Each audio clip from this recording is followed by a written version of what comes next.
졌고 걸을 때는 기우뚱기우뚱 걷는 모습 때문에 어릴 적 아이들과 놀면서는 병신이란 말로 놀림거리가 되곤 했습니다.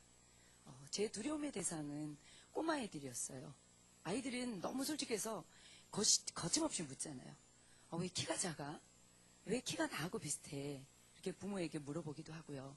또 어떤 아이는 제 옷자다리를 흉내내면서 난쟁이라고 놀려대기도 했습니다. 저는 장애를 가진 제 모습이 너무 싫어서요. 휠체어를 탄 사람이 부러웠습니다. 나도 내 다리가 안 보이게 휠체어를 타고 다녔으면 좋겠다고 생각했습니다.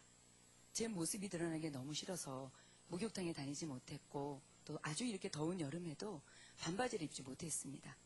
그래서 장애를 극복해 보려고 많은 경험을 하고 여행도 하고 지식을 쌓으면 될 것이라고 생각해서 그것을 위한 노력을 했지만 마음의 상처, 그다음에 열등의식, 낮은 자존감, 대인기피증은 해결되지 않았습니다.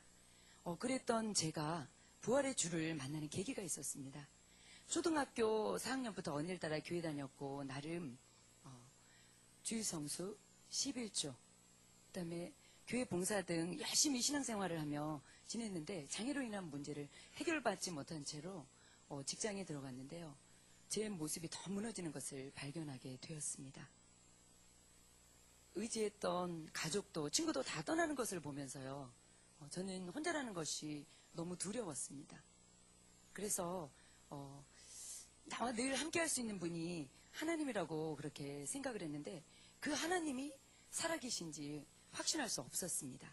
그 즈음에 후배의 권유로 한마음교회 와서 나의 신앙의 현주소가 예수님을 믿기는 했지만은 막연하게 신념적으로 믿고 있었다는 것을 알게 되었습니다. 그토록 그래서 제가 원하던 이 하나님의 실존에 대해서 증거를 찾게 되었습니다. 그것은 예수님의 부활이었습니다. 하나님이 살아계신 증거, 부활이 역사 속에 있다는 것이 저에게 너무 독한 확신을 주었습니다. 하나님은 살아계십니다. 예수님이 하나님이시고 나를 만드신 창조주이신데요.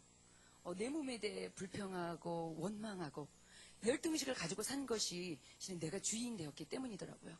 그래서 내가 주인 된 죄를 회개하고 예수님을 마음의 주인으로 믿게 되었습니다.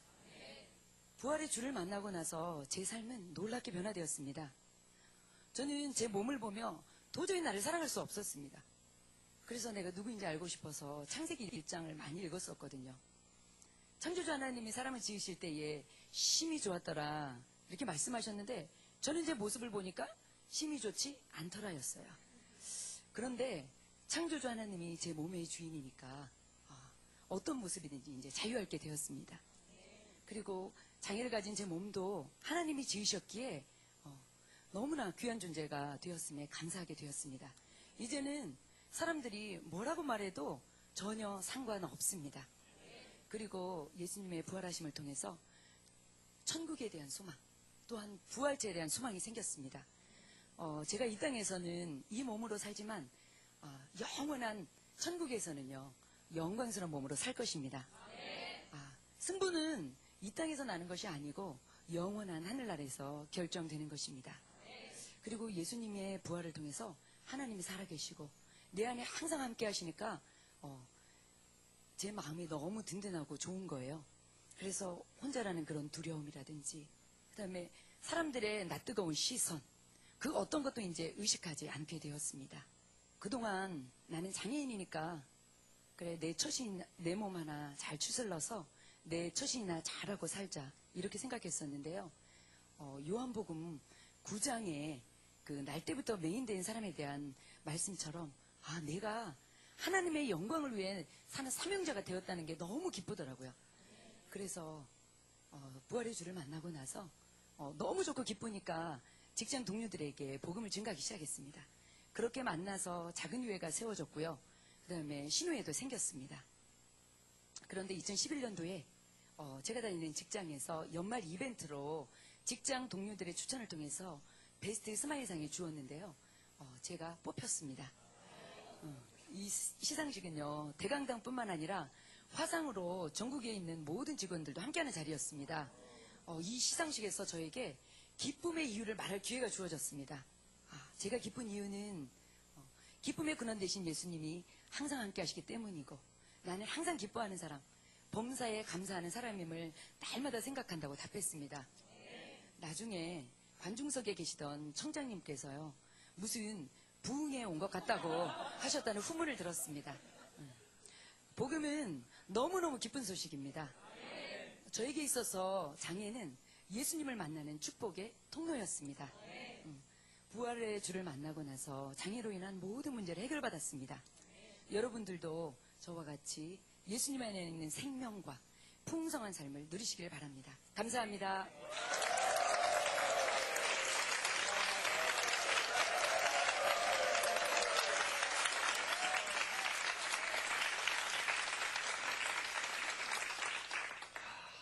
집사님, 네. 너무 아름다우세요. 감사합니다. 정말 아름다우시고요.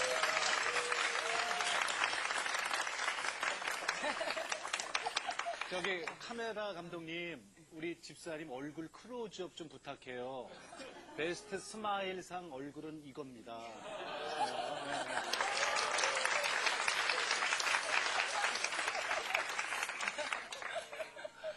우리 주위에 보면은 정말 우리 이런저런 사정으로 장애우 되신 분들 많잖아요. 그런 분들이 세상 밖으로 빛으로 못 나오고 계신 분들이 너무 많거든요. 그분들에게 좀 얘기해 주세요. 우리 집사님이 꼭 필요해, 그 얘기요. 네. 이 장애는 제가 말했던 것처럼 정말 예수님을 만나는 축복의 통로였습니다. 예수님 안에는 사람들의 말이나 그 어떤 것에 있는 것이 아니라 가장 하나님이 사랑하는 존재라고 얘기하시거든요. 하나님이 지으셨다고. 그래서 너무 하나님이 사랑하시고 귀한 존재라고 이렇게 말씀하십니다. 그래서 예수님께로 나오시기 바랍니다. 예수님이 여러분들의 그 마음에 위로와 사랑을 주실 것입니다. 아멘. 아멘.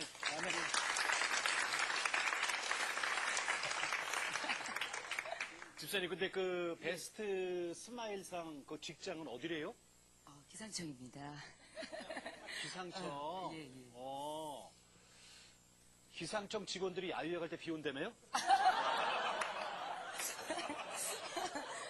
예. 참, 이거 숨겨놓은 얘기인데 어떻게 하셨나요? 수고하셨습니다. 고맙습니다.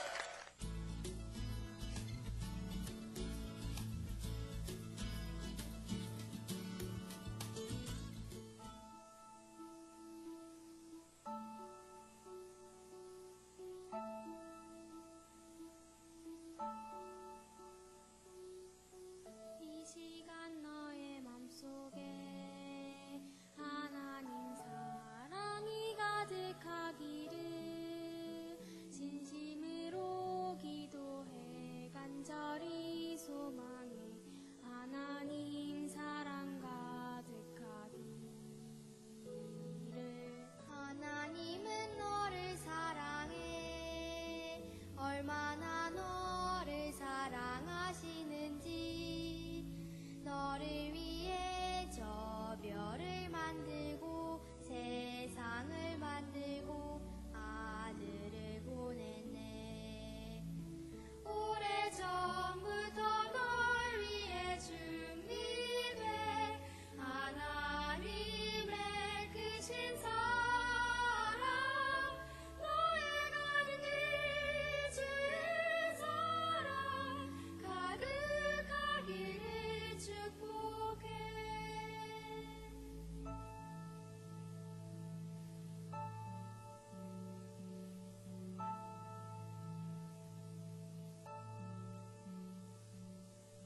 이 시간 너의 맘속에 하나님 사랑이 가득하기를 진심으로 기도해 간절히 소망해 하나님 사랑 가득하기를. 하나님은 너를 사랑해 얼마나 너를 사랑하시는지. 너를 위해 저 별을 만들고 세상을 만들고 아들을 보냈네. 오래전부터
세 번째 주인공은 화려한 피아니스트로 살다 암을 통해 새로운 인생의 주인을 만난 복음의 새내기, 천장은 자매입니다.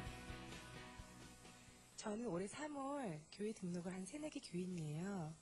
얼마 되지 않았지만 제 교회에서는 저를 모르는 사람이 하나도 없습니다. 왜냐하면 올해 들어 가장 많은 중보기도를 받았고 또 그 간절한 기도의 응답을 온몸으로 받았기 때문입니다.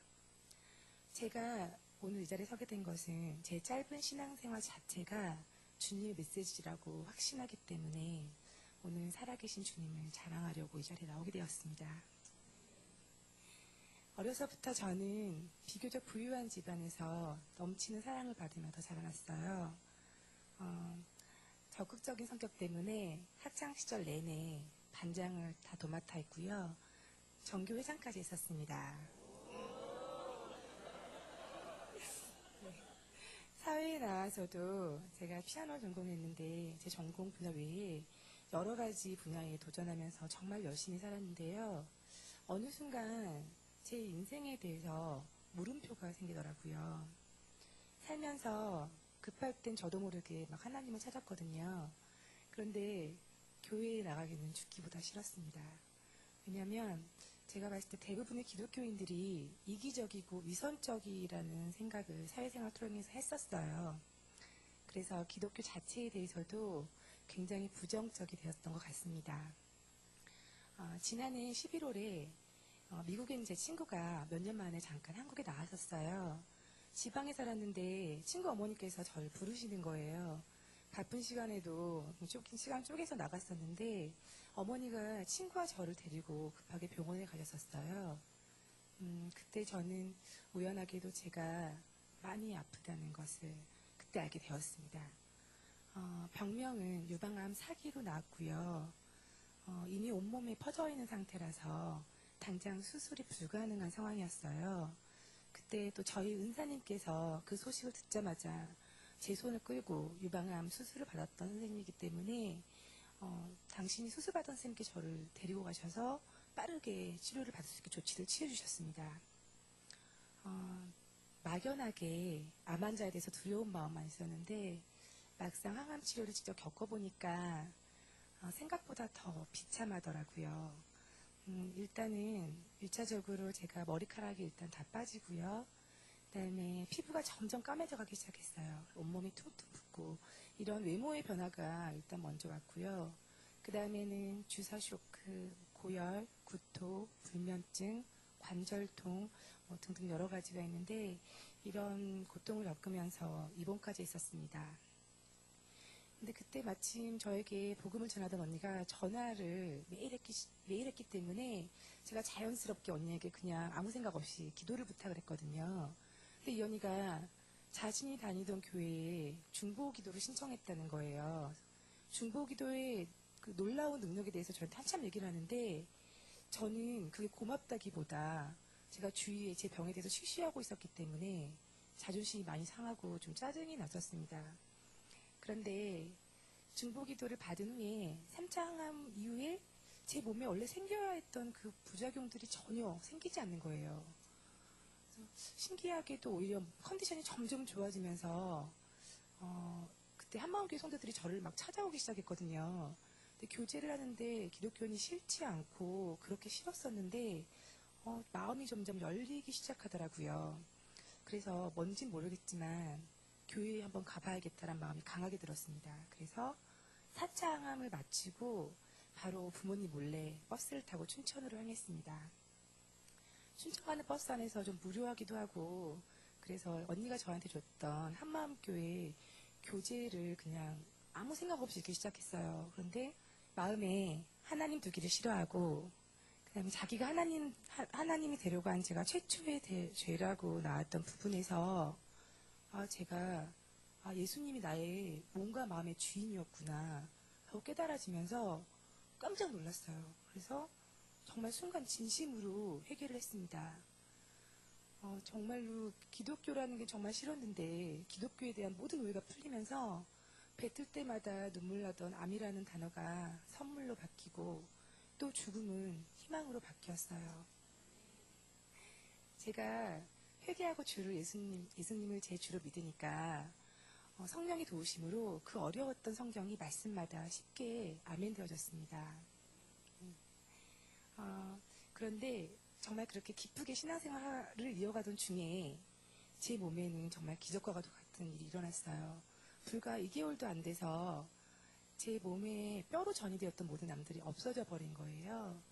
정말 급하게 병원 측에서 수술을 진행하였고 저는 지난 4월 초에 드디어 유방 제거 수술을 받을 수 있었습니다. 추가의 항암이나 더 이상 방사성 치료 같은 것도 필요 없이 제 몸의 모든 암들이 깨끗하게 없어졌어요. 비록 제 가슴에는 남들한테는 그저 보기 싫은 커다란 상처가 남았는데요. 저는 그 상처를 통해 정말로 살아계신 주님의 사랑을 느끼기 때문에 그 상처는 저에게 흉터가 아니라 훈장입니다. 예수님은 나의 주, 우리 주인이십니다. 감사합니다.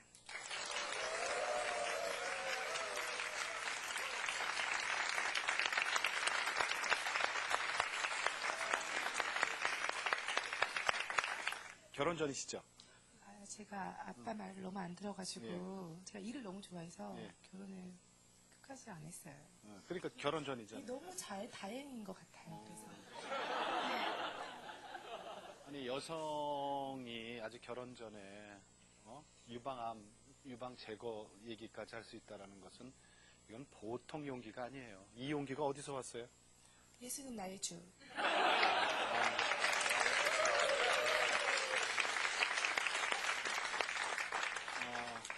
10년간 계속해서 전도하고 그리고 결국은 네. 우리 교회를 인도해서 오늘 지금 이렇게 만드신 분이 계시죠. 누구예요? 네, 그분이? 김현수 자매님입니다. 김현수 언니죠, 그러니까? 네, 언니요. 언니? 네. 예, 여기 계십니까? 어서 오세요. 예, 여기 계신. 예.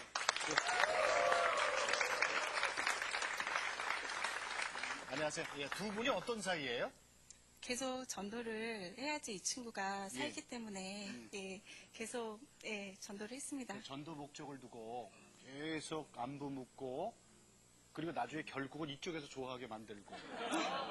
근데 지금요, 지금 이제 상황은 바뀌었어요, 그죠? 상황은 옛사람을 버리고 우리 자매님이 이제 이렇게 신실하신 주의 제자가 됐단 말이에요. 어떠세요? 인도하신 분? 네, 정은이가 정말 이 자리에 예. 정말 서 있는 것 그 자체가 너무 저는 너무 놀랍고 또 예. 감격스럽습니다. 제가 한 10년 동안 정은이를 전도했지만 예. 저 혼자 한 것이 아니라 예. 저희 교회 지체분들이 모두 중보기도 해주시고 예. 또 함께 섬겨주셨어요. 예. 그래서 지금도 작은 교회에서 함께 예배를 드리면서 저 풍성한 삶을 살고 있습니다. 예, 이 모든 아유. 것을 하나님께 영광 돌립니다. 아유.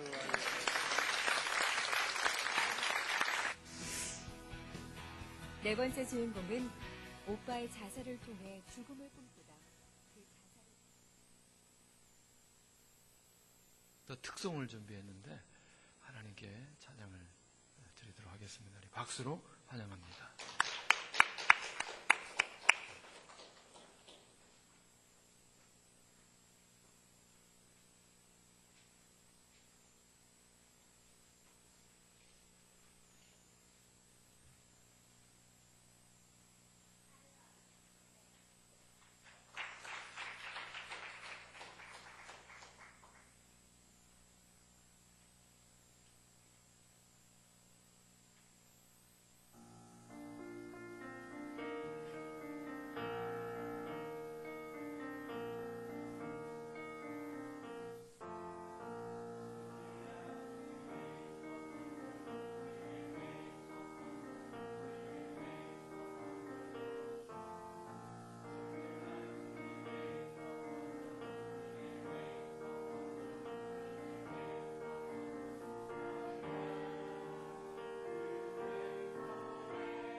말씀 한 군데 보겠습니다.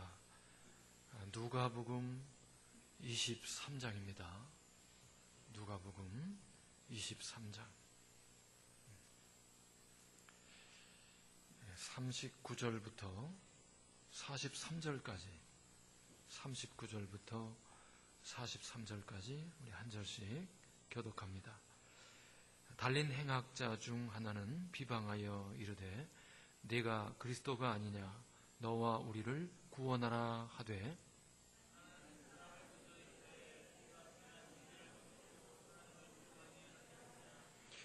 우리는 우리가 행한 일에 상당한 보응을 받는 것이니 이에 당연하거니와 이 사람이 행한 것은 옳지 않은 것이 없느니라 하고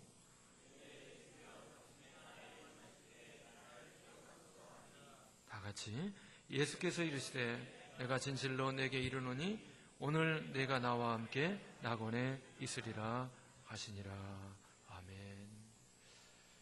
오늘 그 영상 은혜스럽죠? 원래 네 분의 간증이 있는데 앞에 분 빼고 맨 뒷분 빼고 중간에 두 사람 간증을 우리가 봤어요. 그런데 중간에 그 특송한 가족 있죠? 그 가장의 이름이 김정일입니다. 김정일. 김정일 형제님 가족이 두 딸 이렇게 데리고 나와서 얼마나 아름답게 찬양을 하는지. 그 김정일 그 형제님은 춘천한마음교회는 교회 소유 아파트가 한 45개쯤 되는데 그 아파트를 관리하는 사람이에요. 손님들이 오시면 안내해드리고 떠난 뒤에 청소하고 또 전기 같은 거 시설이 고장났으면 고치고 45개쯤 되니까 얼마나 바쁘겠어요. 그 중에 교회에서 또 찬양도 인도하고 다양한 일들을 섬기면서 열심히 주 옆에서 이렇게 서 있는 그런 훌륭한 일꾼인데 이분의 동서가 공성일 목사라는 분이 있어요.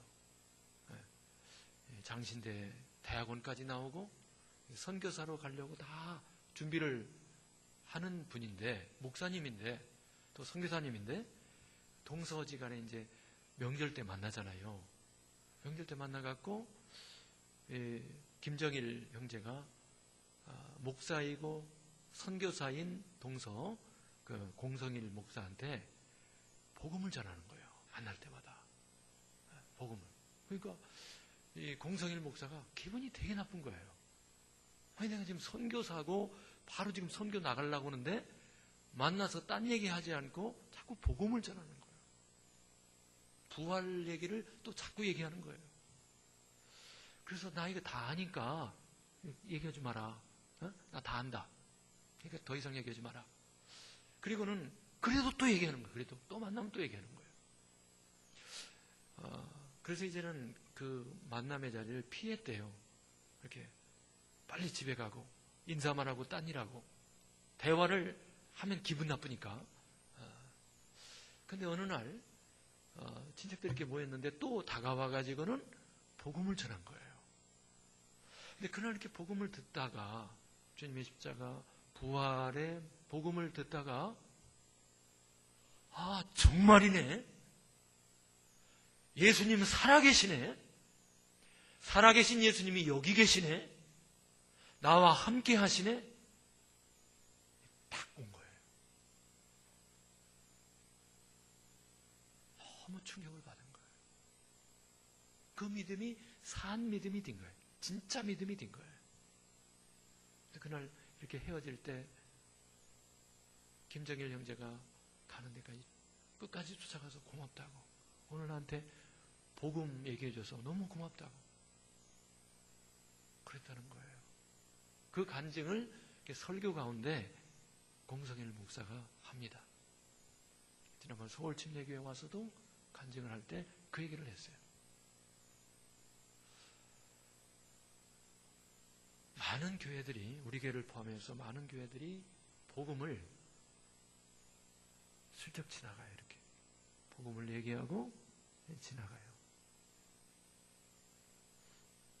그런데 복음은 이렇게 말하고 지나갈 사항이 아니에요.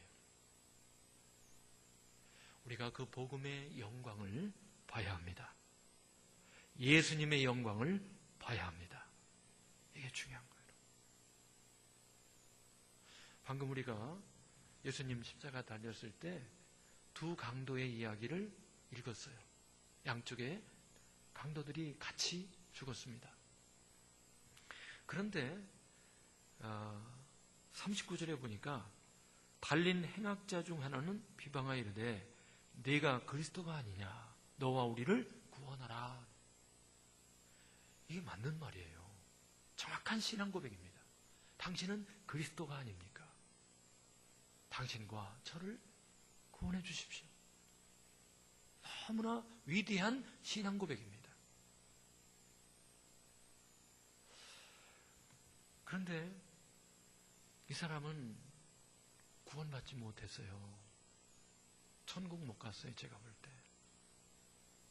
왜 이렇게 위대한 신앙 고백을 했음에도 불구하고 지옥 갔을까? 그러나 다른 편에 있던 강도는 42절에 보면 이르되 예수여, 당신의 나라 임하실 때 나를 기억해 주세요.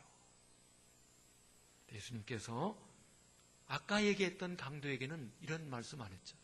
방금 신앙 고백을 한 그 강도를 향하여 내가 진실로 내게 이르노니 오늘 내가 나와 함께 낙원에 있으리라.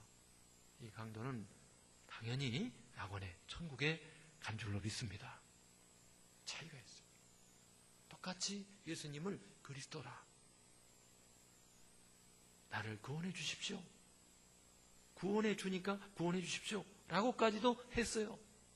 그런데 한 사람은 낙원에 가지 못하고 한 사람은 낙원에 갔다 이거예요. 우리가 이 말씀을 많이 생각해야 돼요. 지금 이 시간뿐만 아니라 앞으로도 계속해서 여러분들 생각하고 또 생각하고 또 생각하기를 주님의 이름으로 축원합니다.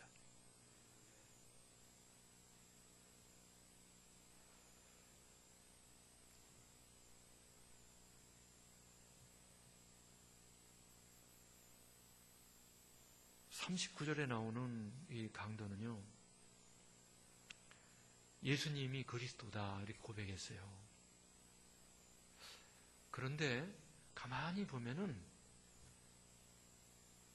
자기를 위해서 왕이시고 주님이시고 그리스도라고 고백한 그분이 나를 위해서 움직여 달라는 거예요. 나를 위해서 당신이 좀 힘 좀 써봐라. 그런 얘기입니다. 나를 위해서 좀 역할을 좀 해달라. 그런 얘기예요. 그러니까 말로는 주님, 말로는 왕, 말로는 그리스도 이렇게 하지만은 누가 주인이에요? 자기가 주인이야죠. 자기가 주인이에요. 그러나 42절에 나오는 이 강도는 정말 예수님이 누군지 알았어요. 천지를 만드신 하나님, 그 하나님이신 예수님이 이 땅에 오셔서 인간의 죄, 특별히 나의 죄를 위해서 이 십자가에서 피를 흘리시고 죽어가는 모습을 보고 있는 거예요. 이분은 장차 영원한 하나님 나라의 주인으로서 그 나라를 책임질 뿐인 걸 안 거예요. 마음속 깊은 곳에서부터 신앙 고백만 주님이 아니라, 말로만 주님이 아니라 진짜 그분 앞에 굴복된 거예요. 사도 바울이 다메섹 도상에서 굴복됐던 것처럼, 도마가 나의 주 나의 하나님 하며 굴복된 것처럼,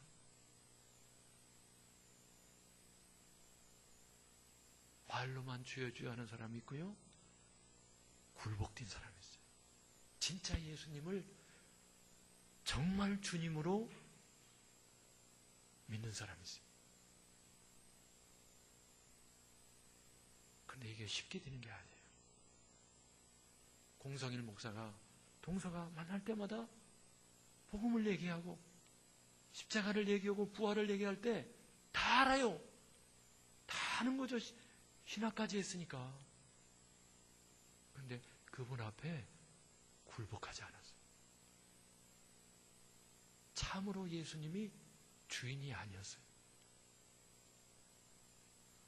참으로 예수님이 얼마나 영광스러운 분인가를 몰랐던 거예요. 진짜. 하나님이신 그분이 우리를 위하여 십자가에 죽으시면서 피를 흘리시고 그런 분이 어디 있어요? 그분의 영광을 본 겁니다. 그분이 사흘 만에 부활하심으로 하나님이신 것을 선포했어요. 확증했습니다. 그 영광 앞에 굴복한 거예요. 그래서 보니까 공성일 목사님과 몇몇 형제들이 며칠 전에 인도네시아로 선교사 떠났더라고요. 원래는 2, 3년 전에 내가 춘천한마음교회에서 한 달 배우고 선교사 가겠다고 하는데 2, 3년 동안 훈련을 받고 드디어 인도네시아로 이제 며칠 전에 떠나게 됐어요. 배워야 되겠다. 그걸 한 거예요. 오늘 이 사회자 여러분들이 잘 알 거예요. 배움과 탤런트 했었고 이분이 이제 4명의 간증을 다 옆에서 듣고 본인이 은혜를 받고 맨 마지막에 느낌을 내 자기가 오늘 이렇게 있으면서 초대교회 생각이 났다는 거예요. 바로 이게 초대교회 모습이었구나. 이거를 자기가 깨달았다라고 고백합니다.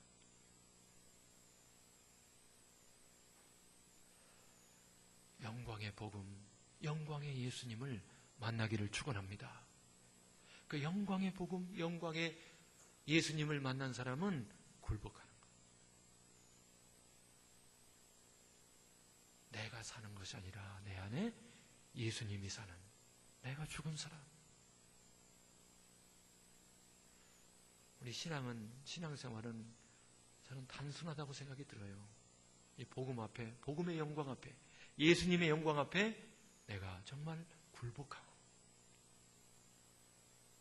그리고 하나님을 사랑하고 형제자매들을 사랑하는 것이 신앙생활의 전부임을 믿으시기 바랍니다. 그거예요.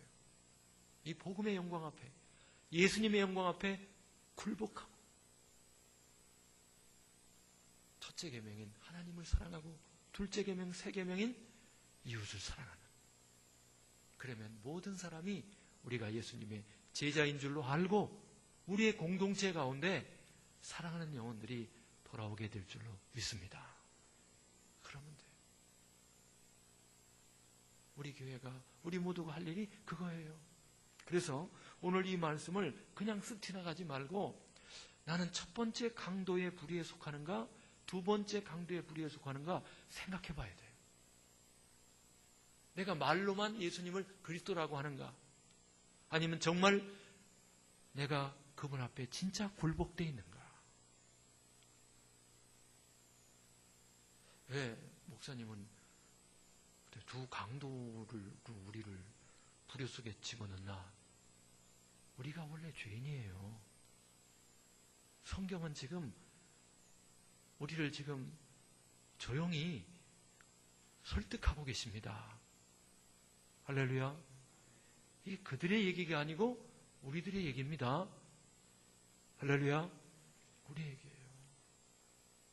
첫 번째 부류의 강도일까? 두 번째 부류의 강도일까? 우리 교회는 두 번째가 다 되기를 주님의 이름으로 축원합니다. 굴복해. 주님 앞에 진짜 굴복해. 정말 예수님이 말로만 주인 아니라 참으로 주인이 되어야 돼요. 우리 교회가 많이 무르익었어요. 많이 무르익었습니다. 여러분, 이 복음 앞에 그 사람이 어떤 사람인가에 대한 평가는 제가 볼 때는 그래요. 이 물이 산성이냐 알칼리성이냐 요거에 대한 검증은 리트머스 시험지를 넣으면 딱 검증이 돼요. 그 사람이 어떤 사람이냐라는 평가는 복음의 리트머스 용지 앞에 드러난다고 봅니다. 복음으로 테스트가 되는 거예요. 복음을 거부하는 사람인지 수용하는 사람인지. 제가 복음을 얘기할 때 싫어하는 사람이 있어요. 제가 복음을 얘기할 때 기뻐하는 사람이 있어요. 그게 그 사람입니다. 얼만큼 천국에서 먼 사람인지 천국에 가까운 사람인지 바로 드러나는 거예요.